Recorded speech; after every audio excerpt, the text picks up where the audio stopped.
Welcome to the Strain Podcast, a Southgate Media Group production, where we talk all about Guillermo del Toro's new penetrating horror fantasy series, The Strain, that airs on Sunday nights on FX. I'm your host, Blair Knight Graves, an associate editor from ShareRatings.tv, and with me today is Kyle Tremblay, the editor-in-chief at ShareRatings.tv. You can find us on Twitter at BlairLovesTV, and remember, that's Blair with an E, and at KyleLovesTV. You can also follow this podcast's Twitter handle at The Strain Pod. Hi, Kyle. How are you doing today? Blair, I didn't know that this was the penetrating episode. I thought that was last week with F and Nora in the bedroom. Oh, of course. No. Of course. Right off the bat, ladies and gents. Right off the bat. Are we already in trouble? Right. No, of course I'm referring to the worm that got into Kelly's eye in this episode, Kyle. Yes, of course. I knew that. Yeah, I'm sure. All right. Well, we're here today to talk about the Season 1, Episode 10, Loved Ones, which was written by Jennifer Hutchison, who also wrote Season 1, Episode 5, Runaways. She is known for her work on Breaking Bad, for which she has won 2 Writers Guild of America awards. She also wrote on The Lone Gunman, The X-Files, Star Trek Enterprise, Grey's Anatomy, and Mad Men. So she is the one who brought us Loved Ones and Runaways, which I believe I had a very positive podcast a couple weeks ago. And I really enjoy her brand of horror, and I think that Loved Ones was another example of her really being able to deliver in that aspect. Well, I never know who the writers of the episodes are until you tell me, like right now. So, but it makes total sense. And I think what we're seeing with The Strain is that the writers have a lot to do with the effectiveness of the episodes, possibly more so than other series. Like, for example, this writer's previous series was Breaking Bad, and that's a series where every episode is more or less consistent in quality. There are some great ones, there are some good ones, but there really aren't any bad episodes of Breaking Bad. And The Strain, there definitely are bad episodes. Yes. But there are also good episodes. And now this writer, who is obviously, as you mentioned, very experienced, has brought us what I would consider to be 2 good episodes of The Strain. Yes, I would totally agree with that. So that's it's good to see that. At least we're starting to sense a pattern here with the writing. Yeah, it almost makes me want to look. I always do this research after I've watched an episode because I've been trying to go in cold. Mm-hmm. But it almost makes me want to look it up before every episode airs, just so I can know what to expect. Yeah. No, I think it's best to experience The Strain with no expectations because I would be crushed if I saw an episode written by this writer and then it wasn't good. So I'm just going to go in every episode without any knowledge, book, writers, production, nothing at all, and continue working from there. You will probably be more wise than I. Because might as well just drop this now. The biggest difference between Kyle and I, this is the thing that I give all the time, is that I've read the books and he has not. It's the only difference. We're otherwise exactly the same person. Identical. Identical. Absolutely, 100%. So obviously I go into this series already having a certain amount of knowledge. So it kind of makes me want to just continue down that train. Yes. Speaking of that knowledge, we will get to it, but I am so happy. I really, really, really, really, really, really liked this episode. That's awesome. I enjoyed it. I enjoyed it plenty. What was it specifically that you really liked? I'm curious. Oh, I mean, I've been waiting for everything to happen with Kelly. Okay. So, which is, by the way, to our dedicated listeners, all 5,000 of you, thank you. Oh, yeah. So, which has been the hardest thing for me. Whenever we've talked about any of the family material in the podcast up until now, whenever you were talking about how, it was such a struggle and it felt forced, and you knew that it was meant for you to care about these characters, and like the whole time, every time we were having these conversations, I just kept having to bite my tongue because I knew that Kelly Goodweather, the terrifying vampire, was going to be showing up at some point. That's excellent. And first of all my original criticism still stands. That stuff wasn't very good, but I am glad and pleasantly surprised that Kelly has a bigger role in this world. Because as we've talked about a couple episodes now of our podcast, the show has a bad habit of spending a lot of time setting up characters and then killing them off unceremoniously. Yeah. You know, we've seen this with what was his name? Ansel and his wife, Annie? Ansel. Ansel and Annie? Annabelle, was it Anne Marie? Anne Marie, yes. Ansel and Anne Marie, we saw where, all this screen time devoted to them, and then it's just like, oh, he's dead, and she's hung herself. Yes. And then we saw with the Lusses. With the Lusses, we saw it with Bolivar, who still hasn't come back. Nope. We saw it just last week. With my favorite character, Matt, the Sears manager. Mm-hmm. All this time spent setting him up, and then he's gone like in a flash. And he did. I will say, Matt, the Sears manager, did get an encore this week. Did get the crowd was cheering, so he stepped out on stage, got an encore in the form of a flashback. Much like I predicted last week. This is the main event of this episode, which is that on this podcast, even though you know the books, you do not know the structure of the show. I do not. So you had no prior knowledge that the way the show would structure this is as a flashback to 17 hours ago. There is no reason that I should have made that assumption. No, it was frankly a bad guess. It is a bad guess that turned out to be correct. And maybe you're just in tune with how the strain works. Because... Obviously. Yeah. I mean, your guess is as good as mine as to why a television show would flash back to the events of the previous episode when they could have just shown those events in the previous episode. I had a sense in last week's episode that they were... I knew that they were saving the Kelly material because of the books. Yeah. But I didn't know how they were going to play that, and I did know that she got infected by Matt. So that was, again, that's the only thing that gave me... That doesn't mean that they've gone really far. They've strayed away quite far from the books with a lot of the material.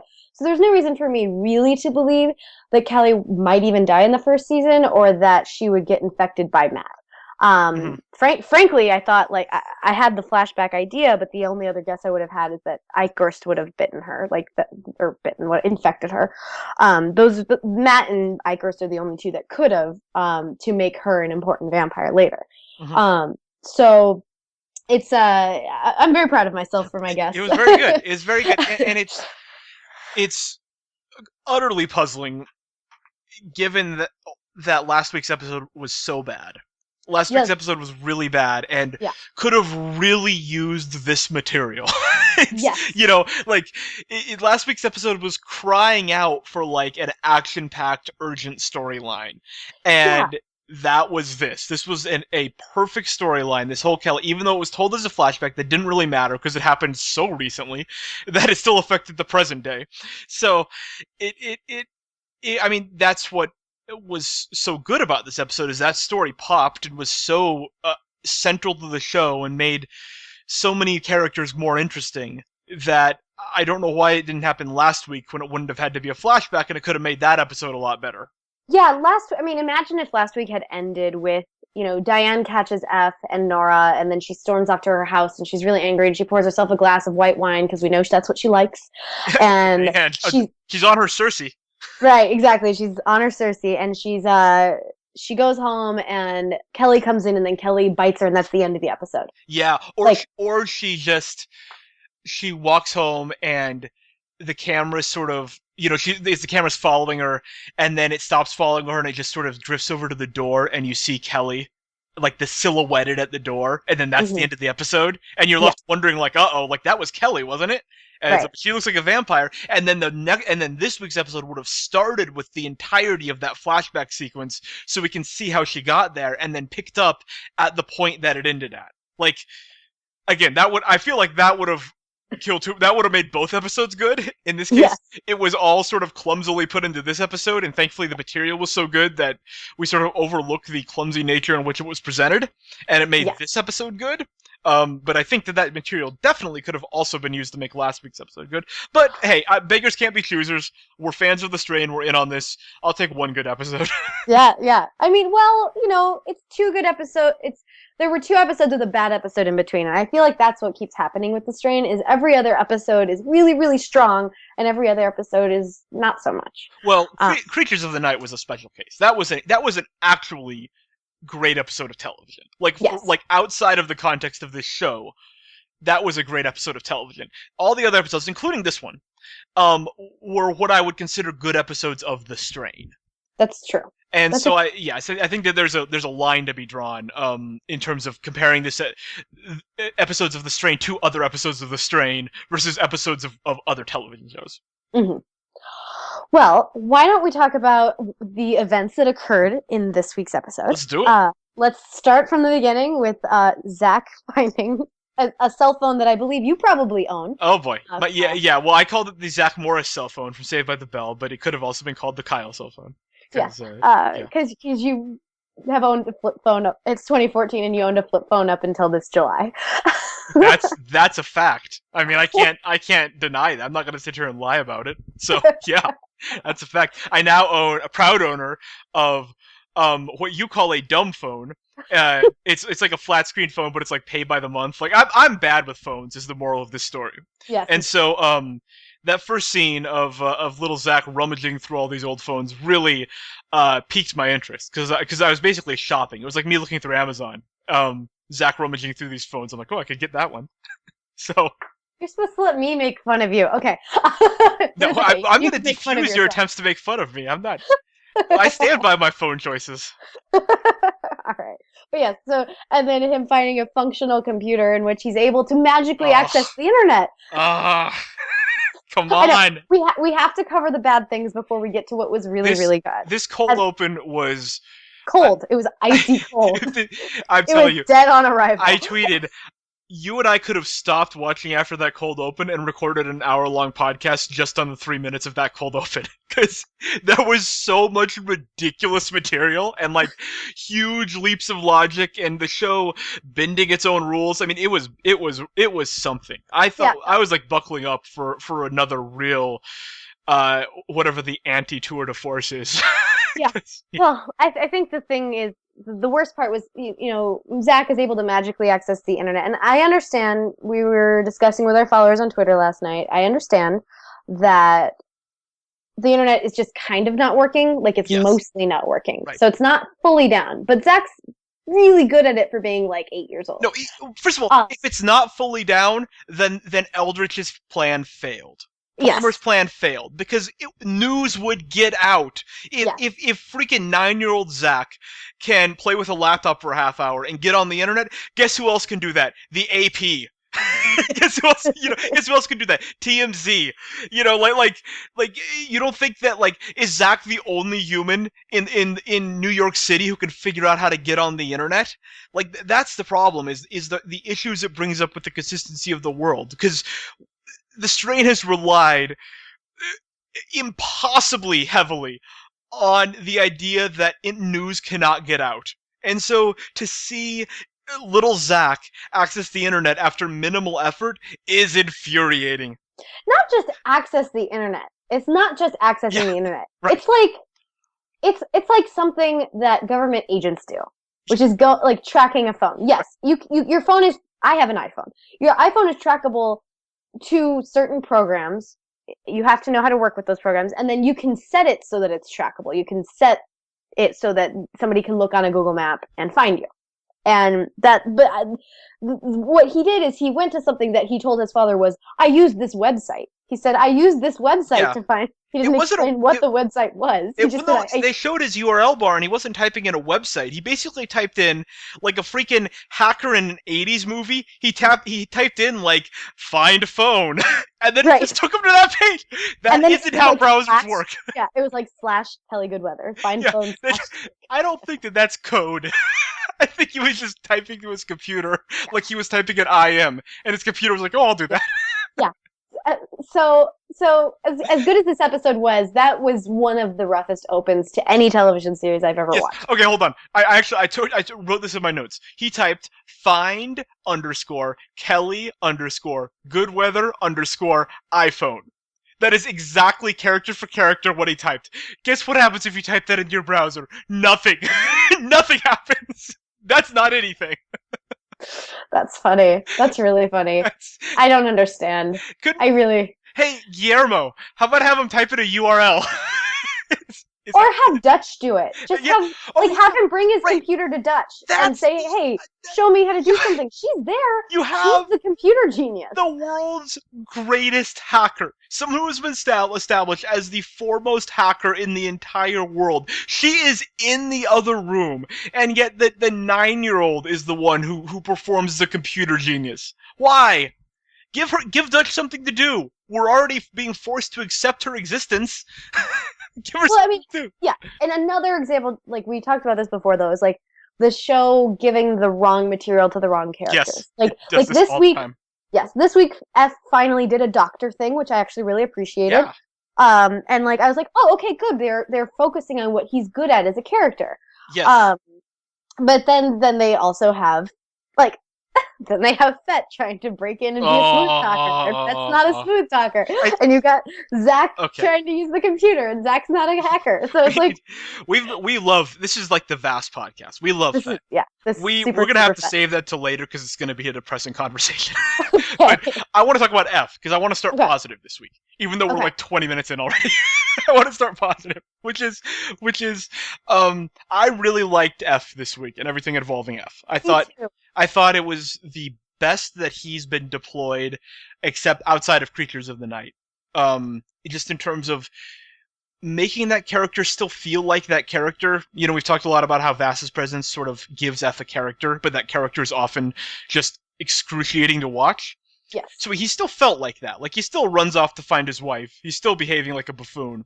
But he still ditches Nora. He ditches Nora.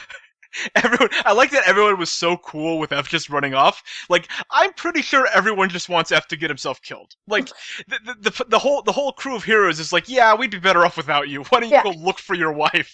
We've got Nora. She's a doctor. Yeah, so. Nora does everything you do and is like 75% less annoying. So how about you go run off, find your wife, stay out at night. We don't care. We'll lock the door. But I sort of, at least I understood his motivation this week, and he refrained. I mean, like you said, he got to be a doctor to the homeless lady, and he got to carry out an investigation, and he seemed much more tolerable this week than he has in most weeks, and so I enjoyed not just his material, but the whole Goodweather family was outside of this first scene with Zach, which not the character's fault. Again, the writing giving him something that he shouldn't be given. But the rest of the material, everything else involving the Goodweathers, I liked this week, which is a market change from how it's been. Yes. Oh, wait. I mean, you have been the #1 hater of all of the family material with the Goodweathers. It did my Twitter bio. #1 hater of all the family material of the Goodweathers. Nothing about writing on Shiverding. No. It's just all... my Twitter avatar is just a picture of Zach's face with like a red line through it. Oh, that's so unfortunate. But yes, so yeah, no, it's definitely a huge improvement with the material, and I would not ever want to say that it made all of the other material in the past worth it. Because it didn't. You don't want to say that because it didn't. No, I don't want to say that because it didn't. But it did. I don't want to say it did not have an impact based on that information that we have in the past. It's tough. I see what you're saying. I don't want to retroactively change my opinion on something because I know I keep retroactive. Yeah. Yeah, I think that's a bad way to consume television because I think television. The joy of television is the week by week experience, especially today where we all get together on Twitter and watch an episode. It's like that's sort of how TV is consumed, and that's what makes it unique as a medium. And so I don't appreciate all these strange stories where like they look better in retrospect because they finally paid off into something. Like I'm expecting them to pay off. The whole time my expectation is that this story will pay off. And so I want the story to be good. I want the journey to be good. I'm not in TV for the payoff. I'm in TV for the journey. And so I want I think that all that family stuff could have been done a lot better. And I was never, the one thing I think that was important is I was never criticizing its existence. It was its execution. And Hmm. so its existence was always justified because it could be used for something exactly like this. You could set up Kelly as a meaningful character in this world, and that's great. I mean, that's how you do it. It's much better that we got to know her. It's just I wish that it had been more interesting and just better written while we were getting to know her. Yeah, I wish I would have seen like a true lovers quarrel between F and Kelly, Yeah, because that's definitely something that could have an effect. I think anytime that we've seen them, it's been her worried about him or upset with him just because he wasn't doing something right, not because they had like a drastic difference of opinion. Like she believed that his work was important. She just thought that he needed to have better work-life balance. yeah, I would have much rather seen them have a huge spat, like the way he and Nora fought once. yes, Um, and that would have made her becoming his realization that she's absolutely a vampire now, yeah, maybe a little bit more meaningful. Although that being said, as you said, I really thought this was an excellent way to deploy F. I thought that his story was fascinating to watch him, solve the mystery and be yeah, brave and be able to take out a part of his former life by killing Diane and her son the second time, yeah. um, which we can talk about soon. Diane bites it. It's yeah, Oh, so yeah, no, I do agree though that they could have done better for me to care about the relationship between F and Kelly. That being said, in the is it the occultation is the eclipse episode? In occultation, you have Kelly and Zach have a really nice moment that we've talked about on the podcast multiple times that I think is going to affect my view of Kelly and Zach's relationship going forward. yeah. Well, I really liked the when Kelly was like basically a full-fledged vampire, but maybe not like all the way, and she was just asking for her son. Like she went into the school office asking for Zach. That was kind of creepy and cool because Mm-hmm. we knew what was going on. Mm-hmm. Um, and that she showed up at Diane's door asking for Zach Mm-hmm. was inevitable because Diane, as I wrote in my review, which you can read on showratings.tv and write your own review on showratings.tv, um, Diane is a character that was created to be killed. you Yeah. know, that's a character that the strain is like the FBI agent, like like Matt. Characters where the strain invented them, made them as loathsome as possible, and then killed them. And Trip Taylor, what up? Trip Taylor, how did I forget my man? Trip Taylor still waiting for his comeback. Um, by the way, Z- Zombie Three Musketeers: Diane, Matt, Trip Taylor. 2 words, spin-off. Because you give me them on a series, I am watching and reviewing that series. I want a series about those three as vampires, but like they kind of retain their personalities in a way, Mm-hmm. and I just want to see them go about town, make it happen. Be the three. It'd be like mixology, but with vampires. Like it's the three most loathsome people in the world, but vampires. Yeah, that could be fun. That could be fun. You're not in. I'm in on it. I I want know. that series. I'm not in on it, I, but I would live tweet it with What you, if Pat. they okay? Counter proposal, since you're not in on making its own series. What if they're like the Lone Gunman style recurring element of this show, where it's like season 2, episode 7, we just have a random three vampires episode where like they get a B story and like they're just doing something as vampires.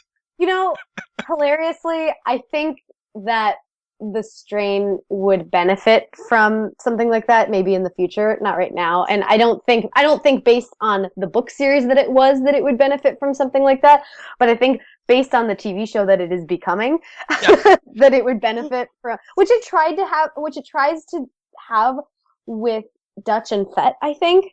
a hundred Um percent. And and mhm. and they don't really have any chemistry, so it doesn't really work. They have a lot um, of accent chemistry in terms. I know. I don't know I, where either of them is from. I know. I keep writing that it's like they're trying to force us to ship them, which is to on the internet that means make a relationship out of two people who are not together.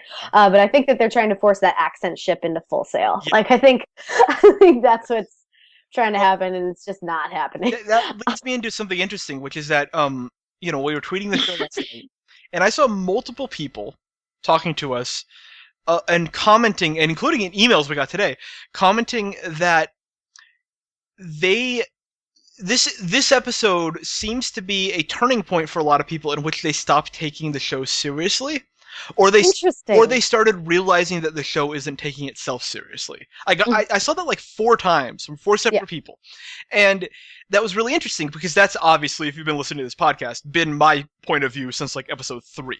Like I've come to that conclusion a long time ago, but I feel like a lot of people are starting to get to that point, and it was interesting that it happened in this episode, and I think I know when it happened, even though no one specified it. But it's just interesting that we're starting to see, and by the way, everyone's enjoying the show. Everyone also noted that they're loving the show. It's just that it's a different show than I think a lot of us were expecting, especially a lot of book readers who were expecting something maybe a little more serious. Like Creatures of the Night. I was expecting Yes, the right. entire series to be like Creatures of the Night. Right, which by the way was also the funniest episode. Yeah, it was. It was It absolutely the had funniest real episode. jokes. It was like a great action movie. It hit some comic notes. It was like Die Hard. Like it was just it's got everything. You're just touching all the bases. But there's a lot of unintentional comedy on this show that I think even people who aren't fans of unintentional comedy are starting to pick up on. Hmm. But my point, why I brought this up now, is I think the point that occurred was during this vast story. Yeah, that's the vast thing. That whole situation didn't really work for me, interestingly enough, because he's my favorite character. And I understand that they were trying to break the tension, which we actually should talk a little bit more in depth about Kelly's story, but like they're trying to break the tension of Kelly's story and her transformation and her being the prospective vampire that we're seeing go through the transformation by like just force feeding us this kind of comic relief between Dutch and Fett. But like the problem is Dutch doesn't really have a comedic bone in her body. No. And she's being paired with by all accounts, the best character actor on the show. Yes. And it's like you're putting, and I hate talking about actresses this way, but they're putting the woman who was cast because she's beautiful, not because she's really a good actress, with the best character actor on the show. Yeah. And he can't carry her. Listen, I didn't say it, but I didn't disagree with it. Okay. So you keep going because I'm okay. So here's the thing: I'm vehemently against the Dutch character, not because of the idea of the character itself. I'm against it because, and this sounds silly because I try not to be one of those book readers, but it's a character that was not in the books who was clearly put into the series. I've said this on the podcast before, but she was clearly put into the series because she is a very attractive lady and there weren't enough ladies in the show. Well, we're seeing, yes, but we're also seeing that she was put in to be Vass's romantic interest. Which I hate also. Yes, the show felt like Vass needed a romantic interest. And why? Because he's the main character, and main characters have romantic interest. I think that's the show having an well, first of all, I don't disagree with that as a premise, by the way. That the show is recognizing something which is that F is not the main character. Vass is the main character. And so all that material about F and Kelly, we're seeing how that matures, but meanwhile Vass is carrying all the sort of central story of the show. F is like a B story. And so in general, it's very I can't even think of an instance in which a male lead on a television show doesn't have some kind of romantic interest, right? On a drama, like there's always a romantic interest. And so it would be weird, I think, structurally, for Vass to be carrying all of the action without a woman to be interested in. That's just how TV works. I have a lot of issues with the Dutch Velder's character and that choice. Basically all of the issues I have with that. There's not any aspect of that character that I don't have an issue with. So yeah. I'm very much in the same boat. and I want to say this very clearly. Like one of the problems I have with male protagonists on television is that they're always given a female protagonist who is really annoying to be their love interest, like the Juliet on Grimm, Yeah. Skylar on Breaking Bad, Laurie on The Walking Dead. Betty Um, Emmett. but yeah, you go on and on and on and on. Who's Dr. Master's wife? I think is it also Betty? Is that her name too? And that I don't Oh, I remember. know her name. But I forgot it. In Okay, process of sex. Abby. Is it Abby? Abby. Yeah. Like no matter what, they always get this just annoying female character next to them, and I would really like to have a female. And like Nora is exactly the same way to F. Yep. She's the annoying female character, Mm-hmm. and Dutch is the same way to Fett. And I find that infuriating because if they felt the need to put in a female character to because there very much is not enough. There are not nearly enough female characters in the book series. I mean, it's mostly a male perspective. You get a couple female perspectives in the books, but like in the television show, if they decided that they needed another female character, why not give Fett a warrior woman, or Well, why not um, find? I mean, well, here's the thing. yeah, They had the right idea, which is yeah, if we're gonna give Fett a love interest, she better be awesome. The problem is their definition of awesome is from like the meathead dude's perspective. It's mm-hmm. like it's like you know a Jacques idea of what an awesome chick is. Like that, like you like, oh, we gotta make this chick awesome. Let's, hey, she's beautiful and she's a hacker and she's like it's everything that a guy would say to create an awesome female character, and in reality, that character is not awesome. She's In cliched reality, and yeah, she's not a real female she's not a character. real female. She's not. She Right. doesn't come off as real. Right. She's a fetishized version of a Yes, female. a real awesome female character would have been someone who challenges Vass, and Mm-hmm. not in the sort of catty way that Dutch does, like flirty catty way, but like intellectually, because we know that Vass is smart, and it would have been really cool to see someone who was maybe physically as dominant as him, like as able to dispatch of the vampires and able to do the same things he was doing, and maybe also just as clever as him. And it would be interesting to see what would happen with Vass if he wasn't the most clever person in the room. Right, but then we saw like as this conversation just started about the scene where they tried to infiltrate Eldritch Palmer's Oh headquarters, gosh. and she is completely daft to the entire situation. Yeah, And well, she just. Why was she? I don't get anything about. Oh, I don't even know where to begin with this. Like their plan was so flimsy, and by now they know, like they're one of the only like they very well could be the only resistance group to this thing, right? Like mm-hmm. they know this is a worldwide catastrophe on the horizon, and Abe is like someone who has extra knowledge of it, more knowledge than anyone else. Like they know that they're important, is what I'm saying. And so why are they so willing to throw their lives away basically by walking into this building with no plan other than to flirt with the receptionist? Like why is that? How it makes the characters feel so not valuable. Yeah, Like that they would just blindly walk into the situation with the worst of all plans. It was like a sitcom episode. Like they just hatch this plan and then they carry it out. And it's like, meanwhile, like I'm trying to care about these characters and their lives, and they're just walking into the situation and then they get bailed out because the head of security, Curtis from 24, decides that he realizes what Palmer's all about and let him go. Like he could have just as easily shot them in the head and then the story's over. It's yeah, like you can't put your I mean, Dutch isn't a central character, or I refuse to believe that she is, but Vass certainly is. You can't put a character who's as important to the narrative as Vass in a situation where he just is relying on someone else to save his life, and it's entirely self-inflicted. It's mm-hmm. like he did that to himself. By all counts, he should have been shot in the head, and his story should be over. And that's really disheartening. Like that shouldn't be happening. Vass is too Yeah, important to be in that spot. yeah. I definitely agree with that. Um, yeah, no, you It, it was true. it was I got mad at that story. That was really dumb. No, I got mad at it too. I also got mad at it. This is a good transition to what I want to talk about. Yeah. I got mad at it because it kept interrupting Kelly's story. Yes. And Kelly's story was something that deserved at least 30 of the 45 minutes Absolutely. of the screen time, and I think she maybe have gotten 25 minutes, maybe 22 minutes. That's generous. Generous, That's maybe if 20. That's if you count F's time too. S Yeah, time like too. the Okay. entire Good Weather story, including like the cold open, was probably about 25 minutes of this episode. Okay, which is not nearly enough for Kelly's story. No, Is what I'm a saying. giant event like that, we could have followed Kelly for like an entire. I mean, we kind of did, but I felt like it was abbreviated. Like, Yeah, really could have followed her. we could have followed her with minimal dialogue, and it would have been a masterpiece. Would have been fascinating. I was so engaged every time she was on screen.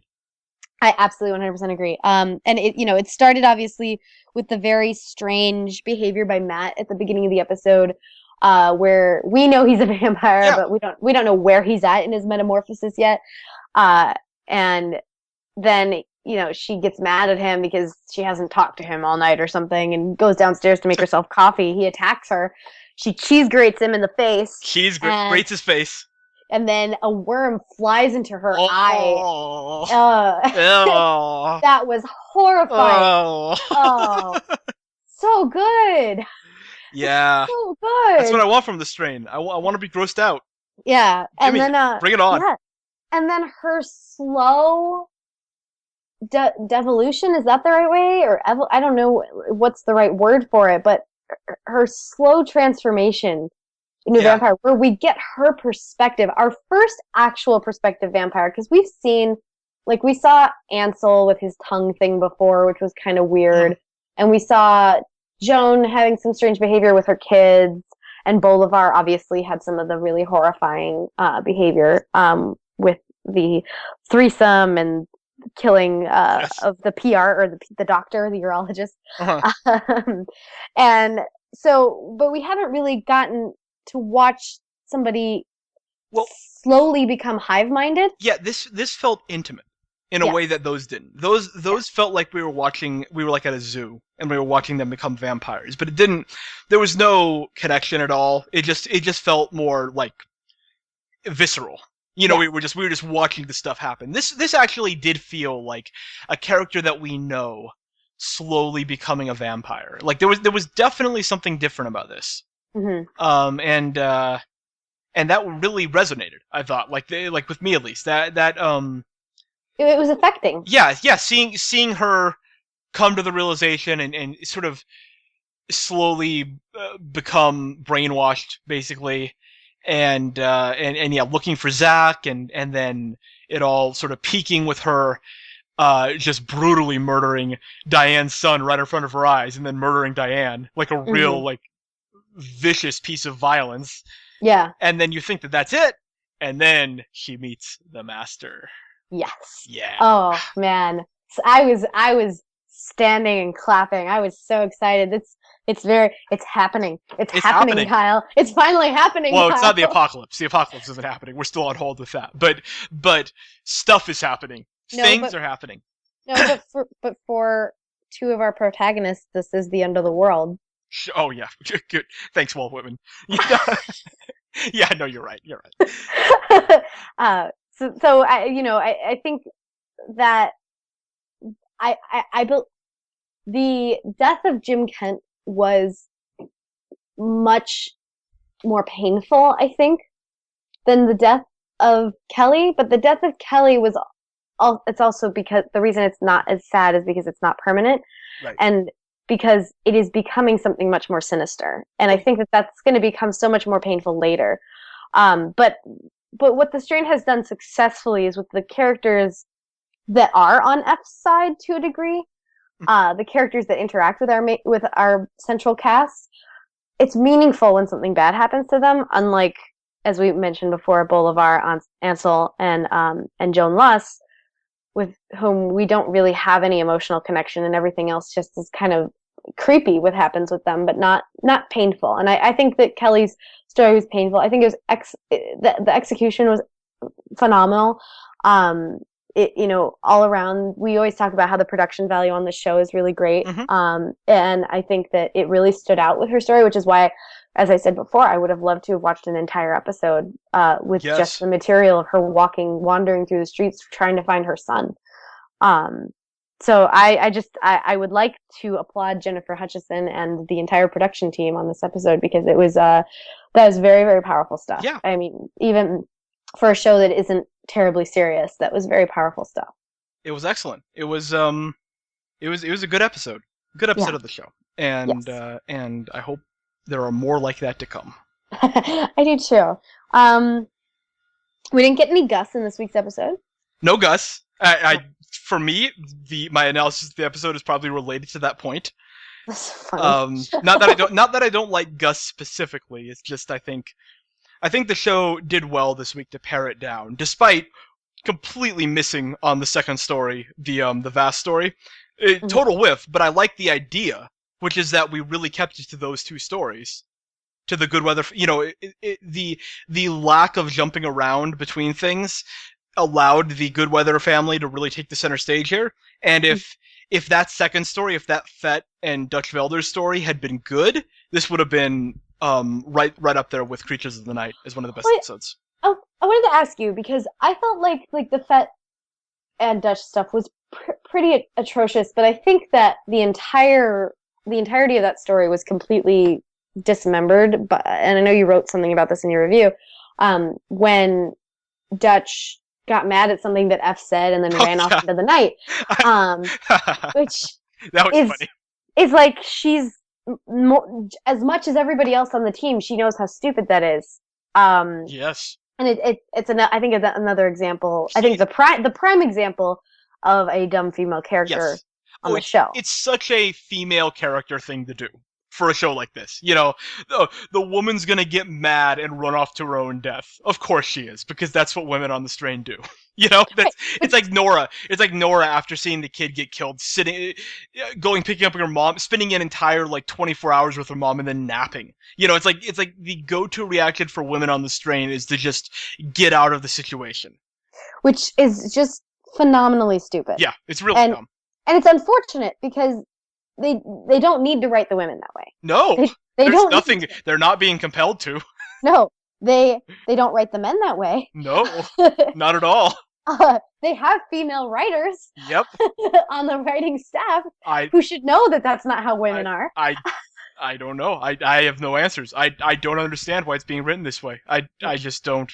Why didn't I mean, if from a season perspective you needed Dutch to leave the compound for some reason, so Vass can go rescue her or whatever, then give her a reason like you gave F a reason. You know, F has a reason because his wife is out there. Invent a reason for Dutch. She got a lead on the money that she was so worried about last week. It's so easy to come up with a reason for her to leave and to put her life on the line, but her being insulted by something F said is not a valid reason. No. That's so petty. And I wish the show had any kind of awareness of how it writes its women. Well, and it writes you're right about it writing every female to escape. But it writes Dutch also to be sort of this very bipolar character. Yes, true. From being very, very cool and collected to complete and total freakouts. Which intentionally? Is that intentional by the show? It has to be, right? Because I don't know. I can't tell you. She's cool and collected in the bread truck last week's episode. Then she goes into her apartment and has a freak out. And then Fett saves her. And then she drinks and she's subdued. And then this week's episode, she's cool. She's like, yeah, we're just gonna go into Palmer's estate and we're just gonna go and get everything back. Yeah. It's cool. They get caught. She freaks out on Palmer. And then she doesn't freak out when they're about to be executed. Fett does. Yeah. And then they're not executed. And then they come back and then F says one offhand comment to her. And she freaks out and she leaves. Yep. I should say that at the start of this episode, when the plot was hatched to go to Palmer's building, I thought that she was playing a game. I thought that she had a bigger game, like maybe she was still working with Palmer and wanted to turn Vass in, turn him in and get some credit with him or whatever. Like, I thought she was a bad guy who had embedded herself with the good guys and it was going to turn on Vass. I was giving her way too much credit. Oh yeah, I never gave the show that much Right. credit. Like, I thought, oh, this, because she went along with it so easily, and she was so easily risking her life, and it became so obvious that they didn't have a real plan. And so I was like, oh, she has a greater purpose here. Like, this is a Dutch Velder special. Nope. She just went in to get herself killed. Like, that was it. That was the plan. Go in, present yourself to the front desk, get arrested, get shot in the head. That was their plan, and it only didn't come to fruition because of something that they could not possibly have known, which is that Palmer's assistant is actually one of the good guys. Yes. So Which yeah, will be fascinating to see how that plays I'm out. very, very interested in that development going forward, and that was so needed because that character was such a nothing. That assistant character was so Yeah. like a nothing, and now suddenly he's a character. And so now I'm very interested in that going forward. And he'll make the future Palmer scenes at least somewhat bearable. Because Palmer made his return this week. Apparently, on his weeks off, he had been working on the monologue that he delivered about life and vampires. Oh, and I am completing the ultimate hack. just shut up, Palmer. You know, listen, I'm sorry. Paul. I'm sorry to laugh. I just You go. know what? EldritchPalmer.livejournal.com is available. I just checked. So, how about you register that? Write your, put a cool header on there. Put some fangs. Write all your theories about hacking and vampires and immortality. Write all your freshman papers about that stuff, and then don't take up 3 minutes of this episode explaining them. How about that, Eldritch? How about you don't? How about you stop talking for a little while? Because he hadn't been on screen for 3 episodes, and within 30 seconds, I was like, okay, he could be gone for another 3 episodes. Yeah. You know what's hilarious though? It's like interesting seeing like that Jennifer Hutchison wrote this episode, and she comes from The Lone Gunman and The X-Files, and like I'm completing the ultimate hack by making everybody vampires. Like that little bit of dialogue that would be in a show. So like The Strain doesn't take. People are starting to see it doesn't take itself as seriously in this episode, but like it still does take itself way more seriously than I think The Lone Gunman and The X-Files ever did. I mean, The X-Files was very, very serious. I don't want to say it wasn't serious, but it also it was almost perfect in the way that it was able to balance its comedic moments with its horrifying moments, which The Strain does not.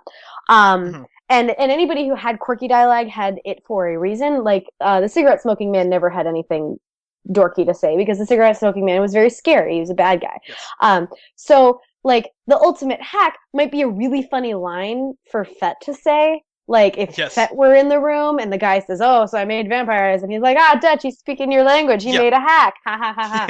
Like that's the type of thing that I think that's a line that was just misplaced. And I think that the show just has a lot of misplaced humor. And like we've talked about misplaced motivations, misplaced things to do, and then misplaced humor. Like, which is coming back to Fett, like what you said about Creatures of the Night being so scary and being so funny at the same time was that all of that comedic dialogue fell on his shoulders. Yes. And I don't know that there's anybody else on the show who has that comedic timing. No. That's why I keep saying he's the character actor on the show. I don't know he's the best actor on the show, but he's definitely the best character actor. But that's why I call him Nick Cage. And I know you hate Nick Cage, but I'm gonna bring it up every episode now because now that I know you hate him, it's like Pacific Rim. My list of things that you hate that I like to bring up. So Nick Cage and Pacific Rim now going into every episode. But he's like Nick Cage in that he's an action hero. He's the guy who the music stops, the camera zooms in on his face, and then he delivers a one-liner. That's Fett. That's who he is in this show. And so those lines make sense coming out of his mouth. It doesn't make so much sense when the 90-year-old supervillain guy is making jokes about hacking. It's less impressive when that's the case. Yeah. I think I still have hope for the show yet, though. Oh, yeah. Yeah. A lot of things, I mean, like today, like as you said yesterday, in Loved Ones, F did things that his character should do. And I think the show is getting better at that, except with the Zach part, obviously. Yeah. But like, when characters do things that make sense for their character, like even Fett, like flirting with the receptionist, that's something that Fett should do. I like that scene. Like, he's not a super hunk by any means. Like, Kevin Durant is attractive, but he's not like a super hunk. Right. So like, there's no reason that should work. It was just his pure charisma and the great performance that worked. Yes. So I don't know. I have hope that they're going to start giving the right dialogue and the right action to the right Oh characters. yeah, and again, I mean, even when they're still figuring it out, like episodes like this are still so watchable Yeah. and so fun, and it was a good episode. Like there's still a lot of upside here for a show that's already on most weeks quite watchable. Yes. So And that's yeah, good. I want to reiterate, I really, really liked Loved Ones. Absolutely. So, all right. Well, before we go, do we have any fan mail that we want to talk about? Do have fan mail. We Ooh. got a email from Jordan, one of our big fans. Shout out to Jordan, Hey, who Jordan. yep, who emailed regarding last week's episode about his disappointment of that episode, and both you and I were disappointed as well. So Yeah. we commiserating. Um, he also specifically brought up F saying you're dead to me or whatever. Oh no, that was the worst moment of my life by the fire, which was I think the worst line reading I've ever seen on television. Yes. So I'm glad that someone else caught that Well, because and yeah. as I said in last week's episode of our podcast, that is by far not going to be the worst thing in F's life. Yeah, yes. Now that we know what's happened to Kelly, that is by far not going to be the worst Yeah. thing that has happened in F's life. I'm not spoiling anything. You can only imagine how bad that's going to be. And we also got another message from Joanne regarding this episode, and she was very angry about the show's portrayal of Astoria, which is the area of New York that where F met the homeless woman, excuse me. Yes. Yeah, and she was very upset that it was portrayed as a trash heap, because it really did look pretty run down, and I think that would make sense if we had a better sense of where the apocalypse was at. Because I thought it was portrayed like that because they're trying to say like things have gone wrong in the world. Like this is related to the virus, the fact that everybody's sick, that schools are shutting down, like all that. I thought that that's what the portrayal of that area of New York was.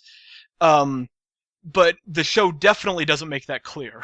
No, you know? I would absolutely agree with that point because I put that connection together in my mind that it's like, oh, everybody's sick, so everything looks like crap because there aren't trash people and, there aren't, people who are going and doing maintenance and people are out in the streets because they're confused and they're sick, but at the same time, it's weird that I would make that connection because I don't think that the world has done a really good job of being like, hey, it's really weird right now in the world. And up until 3 days ago, the city's pest control service was still active and going on jobs. Right, and now they're not. Now they're not, so it's been 3 days. Because, I mean, Vass was still, like, at the rich guy's house taking care of a rat problem, like 3 or 4 days ago. Like, it hasn't been that long. So, anyway, I think that if we had I think that portrayal of that part of New York was designed to show us how bad the conditions have gotten in the world. It would just be nice if the show did a better job throughout so that we knew that was coming and were able to believe it. Yes. So, yeah. Absolutely. Were there any other pieces of fan mail? That's all. We got a lot of tweets that I already quoted on people kind of not taking it seriously, which was interesting. Yeah, which I do find fascinating that this would be I just wanted to say that. I don't know how much I said it earlier, but I find it fascinating that this is the episode where people felt that way because this episode, for me as a book reader, was very, very meaningful. With everything that happened with Kelly, because that's like I really enjoyed that we got the perspective of her transformation, and I really appreciated like how horrifying it is to see such an important character become a terrifying monster. Yes, I think though that's it, because that was a very meaningful sequence. Everything that happened to Kelly has massive implications going forward. It doesn't take having read the books to know that. That is a major series event.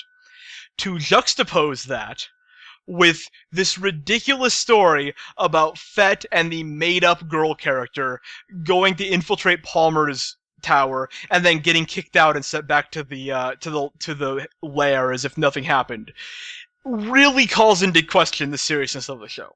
Yeah. The fact that that story is what was paired with this meaningful story, I think made people understand a little bit about where the show's head is at, and the ways that the show struggles to deal with to deploy its characters. Mm-hmm. Because that should in no way have been the B story of this episode. No, yeah, and I agree, and that's so I understand how everybody felt that way in that regard, but with the Kelly stuff, I guess that affected me a lot. Yeah. In ways that I will be able to discuss in future episodes of the podcast. Excellent. So that as I said before, just standing ovation for all that, because it was very meaningful for me. It was very good.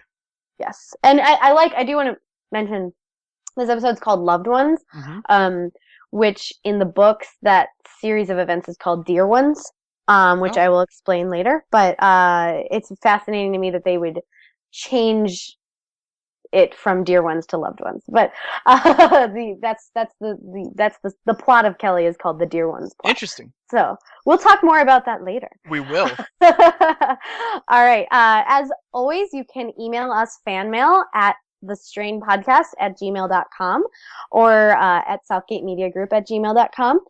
You can tweet at us at thestrainpod. We live tweet every week. You should write a review on Show Ratings TV, and we might read your review on the website. Anything else that you want to say? No, review it on showratings.tv. We need reviews. Join me in reviewing it, and read my reviews on showratings.tv, and follow us all on Twitter. Yeah, and rate it, because we rate at showratings.tv. Yes. And my shout out to the Masters Minions, one of the big fan groups of The Strain. Yes. Very cool people. You can join their group on Facebook, and you can follow them on Twitter. Lots of really cool material comes out of that fan group if you are a big Strain fan. All right. This wraps up our 11th episode of the Strain podcast. Before we go, I want to mention a few things. You can download and subscribe to our podcasts on iTunes, Stitcher, and SoundCloud. You can also hear all of our podcasts at our website, southgatemediagroup.com. Please subscribe to this show and also rate us. Follow the show on Twitter at @TheStrainPod, and Kyle and I at @KyleLovesTV and @BlairLovesTV. And remember, that's Blair with an E. Check out our website, showratings.tv, to rate and review The Strain every week, as well as all of your other favorite shows. Thank you again for tuning in, and we'll see you next week. If you would like to donate to help pay for this and other Southgate Media Group podcasts, simply go to our website, southgatemediagroup.com, and click on the donate button. It can be as little as $1 or, well, as much as you want. Help keep this fun going by supporting this and our other shows. Thanks again for listening, everyone. You're the best fans in the world.